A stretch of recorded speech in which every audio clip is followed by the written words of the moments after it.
ನಾಯಕರಾಗಿರುವಂತಹ ಜಗದೀಶ್ ಶೆಟ್ಟರ್ ಅವರು ಏನು ಹೇಳ್ತಾರೆ, ಅವರ ಅಭಿಪ್ರಾಯ ಅನಿಸಿಕೆಗಳು ಏನು ಅನ್ನೋದನ್ನ ತಿಳಿಯೋಣ. ಸರ್ ನಮಸ್ತೆ ಸರ್, ಸರ್ಕಾರ ತೆಗೆದುಕೊಂಡಿರುವಂತಹ ಸಾಲ ಮನ್ನಾದ ನಿರ್ಧಾರದ ಬಗ್ಗೆ ತಾವೇನು ಹೇಳ್ತೀರಾ?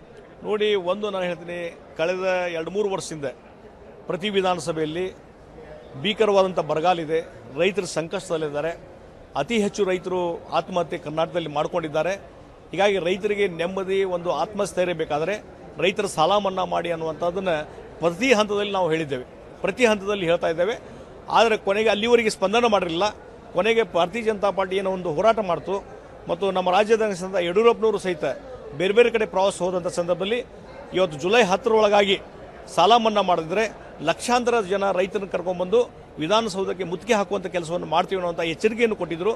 ಈ ಹಿನ್ನೆಲೆಯಲ್ಲಿ ಭಾರತೀಯ ಜನತಾ ಪಾರ್ಟಿ ಈ ಒಂದು ಹೋರಾಟ ಪ್ರಖರಗೊಂಡಂಥ ಸಂದರ್ಭದಲ್ಲಿ ಮತ್ತು ಮೊನ್ನೆನೂ ಸಹಿತ ಡ್ರಾಟ್ ಸಂದರ್ಭದಲ್ಲಿ ಅವತ್ತು ನಾನು ಮಾಡಿದ್ದೆ, ಬೆಳಿಗ್ಗೆ ಮುಖ್ಯಮಂತ್ರಿಗಳು ಬಂದಾಗ ಇವತ್ತು ಸಾಲ ಮನ್ನಾ ಮಾಡ್ರಿ ಅನ್ನುವಂಥದ್ದನ್ನು ಇವತ್ತು ನಾನು ಹೇಳಿದೆ.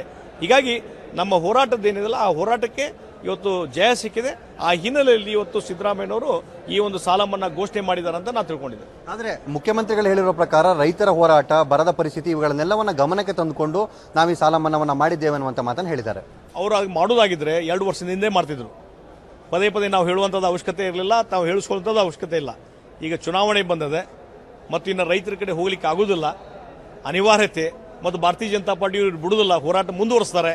ಆ ಒಂದು ಅನಿವಾರ್ಯತೆಯಿಂದ ಇವತ್ತು ಸಾಲ ಮನ್ನಾ ಘೋಷಣೆ ಮಾಡಿದ್ದಾರೆ.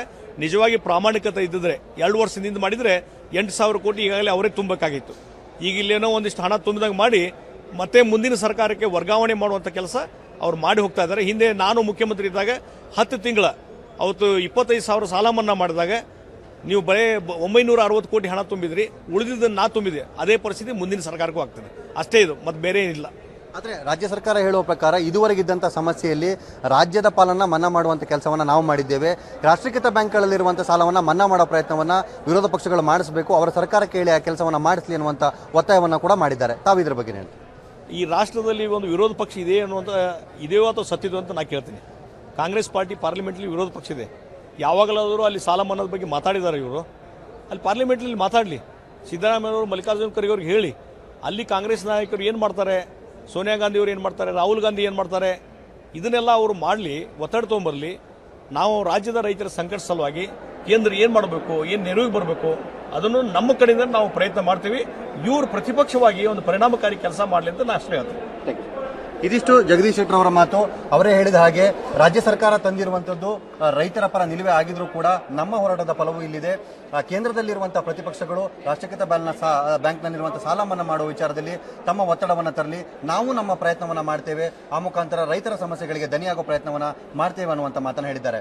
ಕ್ಯಾಮರಾಮನ್ ಮಹೇಶ್ ಜೊತೆ ರಾಕೇಶ್, ಸುದ್ದಿ ಟಿವಿ, ಬೆಂಗಳೂರು.